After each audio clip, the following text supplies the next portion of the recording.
acho assim, essa discussão de viés, eu acho às vezes ela meio mal encaminhada. Parece que o algoritmo ele é meio malvadão e aí ele tem um viés. Acontece que sempre haverá um viés. Então, a questão, para mim, não é construir algoritmos que não tenham viés. Porque como o conhecimento que permite o algoritmo trabalhar, esse conhecimento é classificado por seres humanos, no caso desse conhecimento ter sido classificado, ele é classificado por seres humanos, isso significa que essa classificação já leva em conta, já tem embutida uma visão de mundo. Sempre terá. Não é possível ter um conhecimento do real que seja neutro. Então, às vezes eu vejo determinadas críticas ao viés dos algoritmos como se fosse uma tentativa de construir algoritmos neutros, algoritmos que não tivessem um viés. Sempre terá. A questão é como nós lidamos com isso.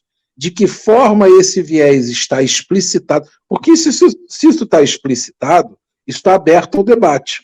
O problema que eu acho é quando essa discussão ela não está explícita.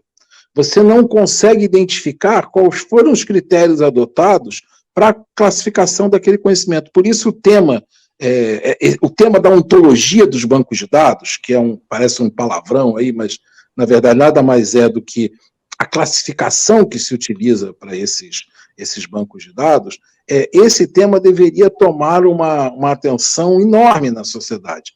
Eu citei aqui muito rapidinho, por exemplo, o caso de algoritmos de dosimetria, uma empresa nos Estados Unidos que estava fornecendo serviços para vários tribunais nos Estados Unidos para definir a dosimetria das penas. Então, o sujeito foi considerado culpado. Tá, ok. A lei permite que a pena seja de 2 a 8 anos de cadeia. Como é que você vai definir que é 2 e não é 8, ou é 3, ou é 4,5? Enfim, aí quem toma essa decisão, nesses casos, são algoritmos. A partir da culpa, definida a culpa do cidadão, o algoritmo entra em cena para definir quantos anos ele deve ficar preso, entre o mínimo e o máximo que permite a legislação.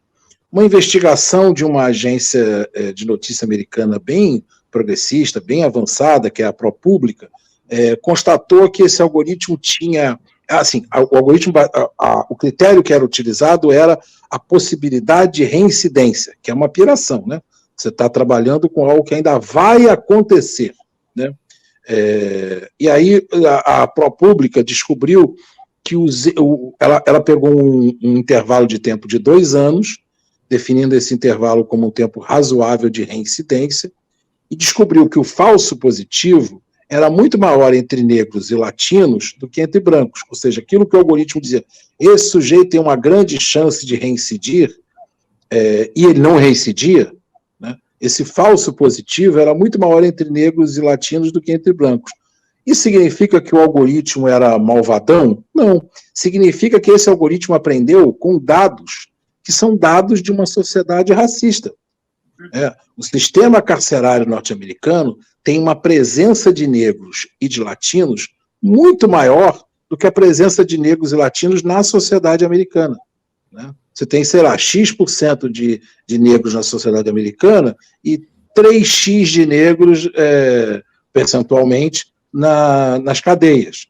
Então, o algoritmo aprendeu com esses dados racistas. Então, é óbvio que ele vai tomar uma atitude racista. O problema qual é? O problema é que essa empresa que fazia o algoritmo não esclarecia, ela não deixava clara a ontologia dos dados desse algoritmo. Então, precisou de uma investigação muito elaborada da ProPublica para entender aonde estava o viés, aonde estava o problema.